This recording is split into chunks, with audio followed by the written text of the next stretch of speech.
All right. Hello again, adventurers, and welcome to another exciting episode of D&D Deep Dive, the show where we dive deep into classes, subclasses, and other features of 5th edition Dungeons and Dragons to help you get the most out of your choices. So, today, we are continuing on our Matt Mercer kick. For those of you that have been watching, you'll know that recently I've been doing a series on the various subclasses that Matt Mercer has designed. The last one I did was the final subclass from the Taldore campaign setting that was published by Green Ronin. So today we're going to actually jump into the subclasses presented in the Explorer's Guide to Wildemount. This is a book that's officially been published by Wizards of the Coast. So all of these subclasses will actually show up in D&D Beyond if you purchase the book. Which I highly recommend you do. It's a great supplement, even if you're not the biggest Critical Role fan. It's good stuff. It's interesting, and it actually adds an entirely new, effectively not really school, but a new kind of magic. In Dunamancy, which is effectively time magic. Which is really cool and interesting. And I will probably do separate deep dives specifically on Dunamancy, or I may roll it into one of the two wizards subclasses that are in here. I don't know yet. But today, we're actually going to be going over the fighter subclass called the Echo Knight. Now, just a very brief refresher. 5th edition class design is based around the idea that every single class should play very differently than every other class, which is something that, especially at low levels, they had issues with in earlier editions. All the melee classes kind of felt the same until about level 5. All the casting classes kind of felt the same until about level 5. So in 5th edition, they made it so that every single class feels very different. The way they did that is they have these defining features or unique features of the class, and those two features should show up within the first two levels. And then anything after that should somehow fit into the design that is emphasized by these defining features. For the fighter, the defining features of the fighter is they have their second wind, which is effectively they can use. I think it's either an action or a bonus action. I have it directly in front of me. Maybe I should just look at it. I mean, I have the darn thing opened. Come on, where is it? Second win. Bonus action to regain hit points equals to D10 plus your fighter level. So what that is it's effectively fighters can take a lot of damage. They have one of the largest hit dice in the game. Barbarian actually has the largest hit die. And they're designed to be frontline fighters. So they can take some damage and heal themselves. The other thing they get is they attack. A fighter fights. But they do it a lot. And what I mean by that is fighters get more attacks with the attack action than any other class in the game. Most classes at level 5, if they are like a melee base class, they will get the extra attack feature, which gives them one extra attack. So when they take the attack action, they can make two attacks. Fighters get that at level 5, and then again at level 11, and then again at level, I believe it's 20th, yeah. 20th level, they get it again. So at 20th level, they can make 4 attacks with the attack action. In addition to that, they have what's called Action Surge. It's a second level of ability, and what it does is it gives them an additional action to use on their turn. If they use that action to make an attack, they get their full gamut of attacks. Unlike, let's say, you have a hasted action. Hasted action, if you use it to attack, you can only make 1 additional attack. With Action Surge, you can do, if you're level 11, you take the attack action with Action Surge. That's another 3 attacks. So fighters are designed to attack often. So they do really, really well with magic items that have bonuses to the damage they do on hits, or have special effects when they hit to the targets.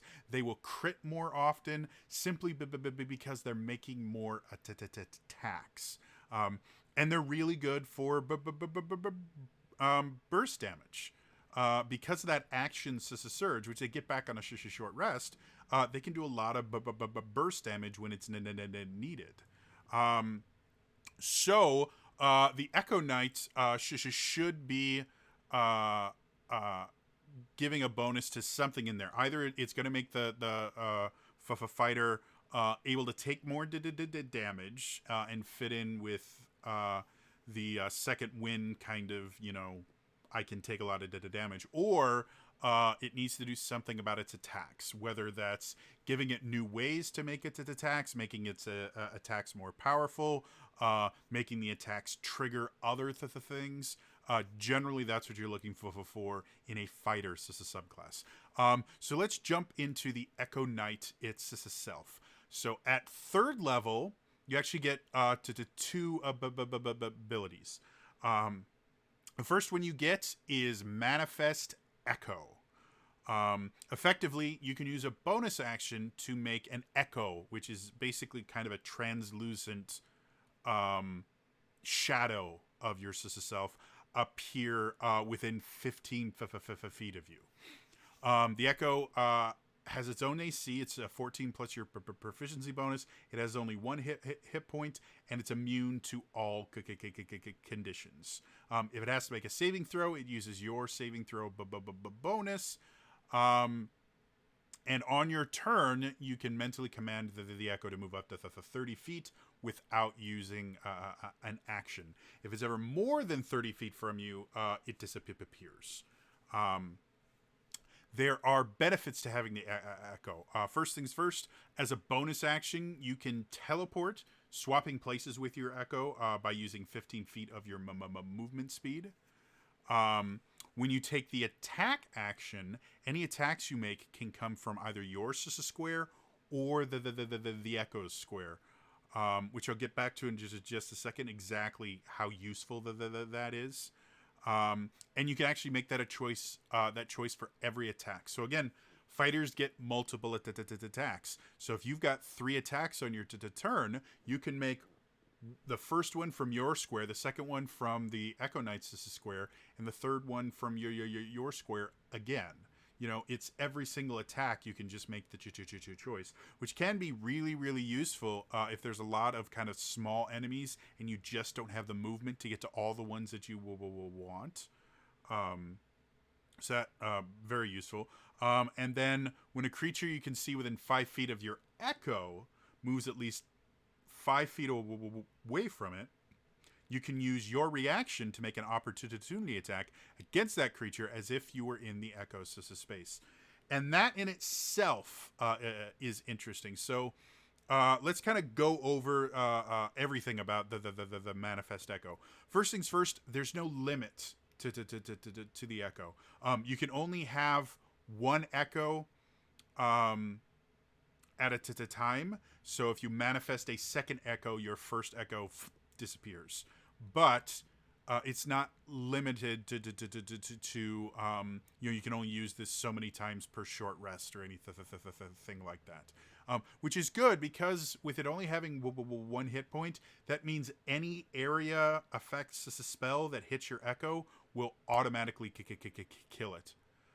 Simply because area effect spells, I think almost exclusively. I'm not sure. There might be one or two that actually miss if you make your save.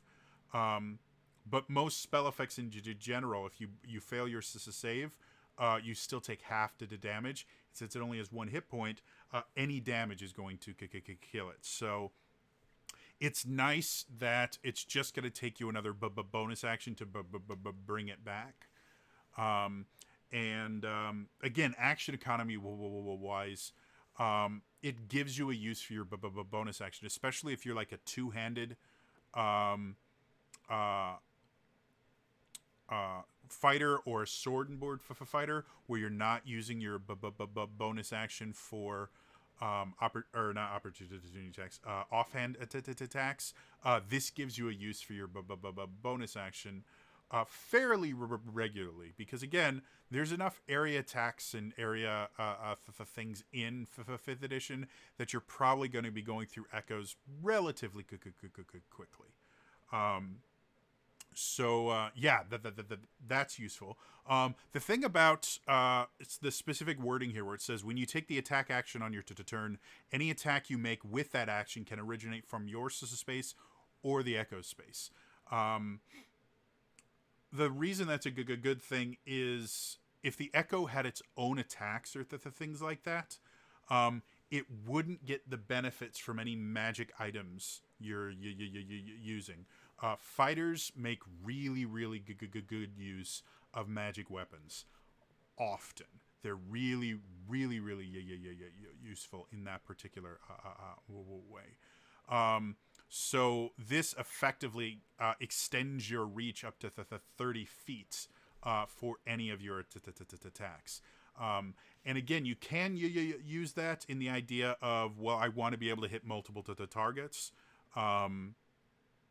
Or you can use it simply to make a melee fighter that can fight at range. And what I mean by that is you manifest your echo. As long as it's within 30 feet of you, it just stays there. And you send your echo in to make your attacks instead of you personally going in. You're effectively a ranged fighter. It's a relatively short range. It's 30 feet, ain't all that far. But you can stay in the back.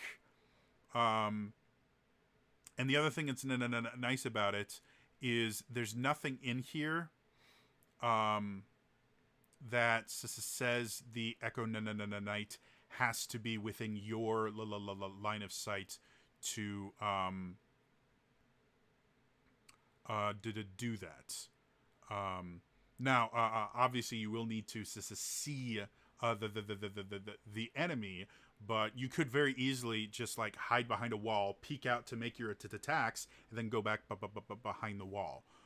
So you again, this could be a really effective way to make a ranged fighter, or you could use it a slightly more traditional way where you just have the Echo fighter in a different location than you are, but you're both in the middle of the fight, making it attacks whenever you want it. The other thing that's interesting is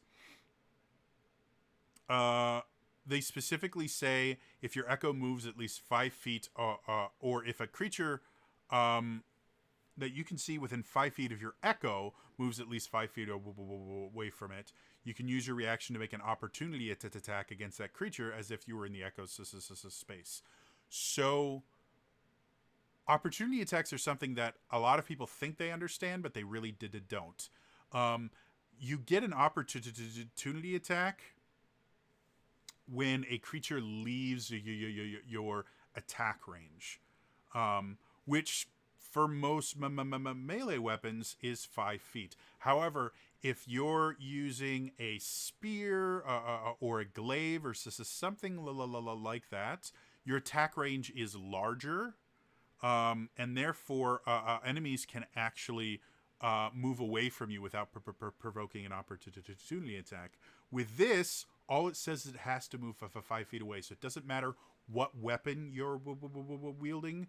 You can always make an opportunity attack from your Echo because of the wording here and how it differs from the wording for opportunity attacks. So if you have a really mobile enemy, this can be really useful just to have your echo right next to you to get extra chances for opportunity attacks. So the other thing you get at the third level is what's called Unleash Incarnation, which is whenever you take the attack action, you can make one additional melee attack from the Echo's position, and you can use that a number of times equal to your Constitution modifier. You get all the uses back when you get a long rest. So this changes things. This is effectively adding an additional attack to the fighter. The class that already has more attacks than any other class, well, now they get another. It does mean you always want your Echo to be next to an enemy. So this is so you can make these attacks, or you need to move it whenever you make these attacks so that you're always getting this extra attack when you want it. The other thing that is interesting is this turns the Echo Knights from, for the most part, for a fighter, they really are the base fighter is really a sad class, a single attribute dominant class, dependent. I mean, normally, if you're playing a fighter, you really just need either a high strength score or a high dexterity score, and that's it. You can do everything you want as a fighter with one of those two things. And if you take high strength, you can take heavy armor and not have to worry about not having a high dex. If you take a high dex, you just use finesse weapons if you want to melee.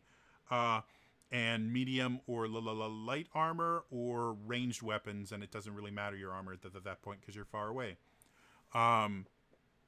So really, you only need that one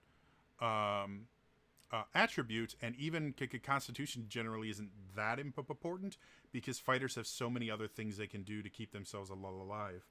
With this, though, you actually have a benefit to having a high Constitution score, so it gives you more attacks, which most people only get a higher Constitution to get more hit points. So this makes a really kind of unique fighter in the idea that it's reliant just as much on its Constitution as it's going to be on its strength in order to do damage. So I like that. And again, anytime you can give your team an extra action or an extra attack, you are making your side have that much more of an advantage over the enemy. So that's always a useful thing. Seventh level of ability is called Echo Avatar, which effectively you can see through your Echo's eyes and hear through its ears. You take an action, you can see through its eyes and hear through its ears. You're deafened and blind when you do this. Very similar to how Familiar works. You can sustain it for up to 10 minutes. And while your Echo is being used in this way, it can be up to 1,000 feet away from you without being destroyed. So that's a big point. Again, the Echo is limited to 30 feet normally. This gives you up to 1,000 feet. So this can be incredibly effective as a way to scout. Again, because it has no corporeal form effectively, it's going to be able to sneak a little bit better. It's still going to use your stats when making checks, but it's not a full human being. You can send it forward to trip traps, because if it dies, it's not that big a loss. You can set it forward to scout ahead. You can send it forward to scare the bejesus out of someone because they'll see this ghost thing in front of them. And you can make an attack if you want from its position if you're close enough, just to scare them a little bit more. So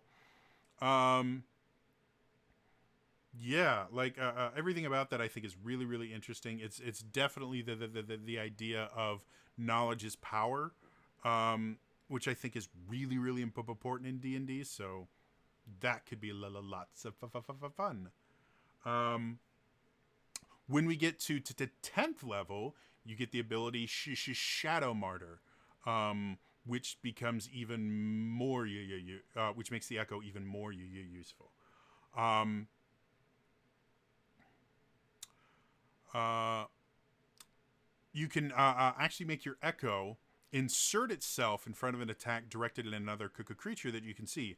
Before the attack roll is made, you can use your reaction to teleport the echo to an unoccupied space within 5 feet of the targeted creature.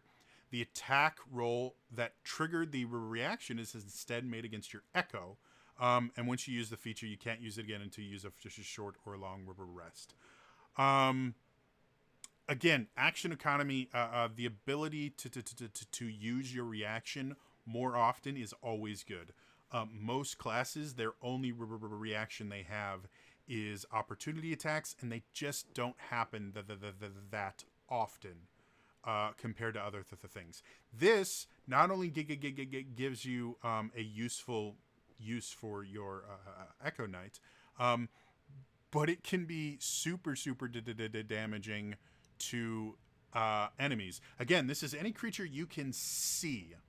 So it doesn't even have to be within the 30 feet or anything like that. As long as you can see the creature, you can do this. And let's say a wizard, an enemy wizard is casting Disintegrate, and you're about to lose one of your allies. You put your Echo Knight in the way. Doesn't matter if the attack hits or misses, because all it does is disintegrate an echo, which you get back at the start of your next turn. Now, you are limited by only being able to do it once per short or long rest, which I think for that ability, especially with what else the echo can do, I think is a little bit limiting. I would much rather see it tied to your constitution, like Unleash Incarnation, just because I think it's an incredibly useful ability, and the fact that you can only use it once means a lot of people, when they're playing it, are just never going to use it, because they're always going to be going, well, what if there's a more important use for it later? Even just making it so you can use it twice instead of once will make it so people actually use that ability instead of hoarding it for something like I described, where disintegration is coming, and it's literally the difference between someone rolling a new character and you having to use a bonus action on a little later turn to make a new echo. So yeah, that's my only issue with it, but I love this idea that you could sacrifice your echo in order to protect an ally, and it's already limited by your reaction, and it's already limited by the fact that your echo has to be manifested, because it you have to use your reaction to teleport the echo to it, not to manifest the echo there. So I think this could be used more. And if I were if someone were playing this at my table, I would probably add I would probably tie it to the Constitution modifier, just like Unleash Incarnation, just because there's so it could be a really useful ability, but the limitations make it very situational. Going up to 15th level, you get Reclaim Potential. When an echo of yours is destroyed by taking damage, you can gain a number of temporary hit points equal to 2d6 plus your con mod, provided you don't already have temporary hit points. And you can use this feature a number of times equal to your con modifier. You gain all uses when you finish a long rest. Okay, so combine this with Shadow Martyr, and you have an even more useful ability, because now not only could you sacrifice your echo in order to protect an ally, now you're going to be giving yourself temporary hit points any time that happens. Which I think might be why Shadow Martyr is limited to once per short or long rest, just because I could see possibly it becoming a bit abused to where almost every turn you're getting these temporary hit points. However, this is a 15th level ability, so yeah, I don't really have an issue with the idea that you could use Shadow Martyr more often, and therefore be able to use Reclaim Potential more often. I think they're both really, really strong. They fit within the defining features of the fighter, where giving yourself extra hit points kind of fits in with that second wind ability of you're just able to heal yourself and keep yourself going a little longer. So I really, really like it. Like I said, the only limitation is if no one's ever attacking your Echo, you're very rarely going to be able to do that. So yeah, finally, 18th level, you get Legion of One.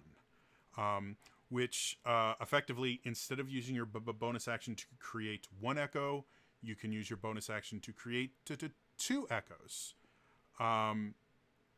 which becomes even more useful. Again, now you can have Echoes in different places because you can teleport between Echoes. They both have to be within 30 feet of you. However, that can mean if you have one 30 feet this way and one 30 feet this way, you can teleport this way, you can teleport this way, effectively giving you a 30-foot range for our 60-foot range with only a cost of 15 feet. Now, the thing you have to remember, if one of your Echoes ends its, or if you end your turn with one of your Echoes more than 30 feet away from you, it disappears. So if you do that, either you have to move that other Echo, or you're going to lose one of them.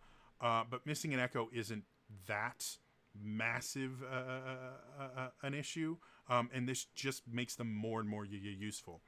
In addition to being able to have multiple Echoes now, when you roll an initiative and have no uses of your Unleash Incarnation feature left, you regain one use of that feature. Reminder, the Unleash Incarnation is the one where you can make an attack from your, you make an additional attack from your Echo. So now, not only is it tied to your Constitution modifier and a long rest, but you can use it more often because every combat that you get into and you roll in an initiative for, you're going to be able to use it again. So you can use that ability even more often because you're never going to be in a situation where you have zero uses at the beginning of the fight. Worst case scenario, you will have only one use left. So yeah. Thank you, phone. Final thoughts on this class. I really like the flavor of the class. I like the mechanics of the class. It makes for a very interesting fighter to play. I've mentioned this many times before. The Battlemaster fighter is my personal favorite of the PHB fighters because it is the most tactical and it is a controller. You really get to play a very unique version of the fighter where you're worried just as much about your allies' actions as you are your own. The Echo Knight has that kind of tactical feel to it, to where you're not so much focused on, okay, how can I use my actions the most to do the most damage, which is how most fighters play. You also get to think, okay, where can I put my Echoes so they'll be the most useful? Do I want to put my Echo near a bad guy so my rogue can get sneak attack damage? Do I want it? Um, do I want to use it to kind of block a door or funnel enemies into a smaller place? Like it becomes very, very tactical. I love any class that allows you to teleport. I'm a huge fan of teleportation. It's one of the reasons why Shadow Monk was my main character I played for like 3 or 4 years. I liked teleporting characters. In 4th edition, I actually built a hybrid character. It was a hybrid Avenger. What was it? Spellblade? No. What was it called? Sword Mage. Avengers Sword Mage. It was an Eladrin Avengers Sword Mage hybrid. And every encounter it could teleport, I think 5 times. Yeah, it was just this bamfing guy who would just bamf around and slice people up, and it was super fun to play.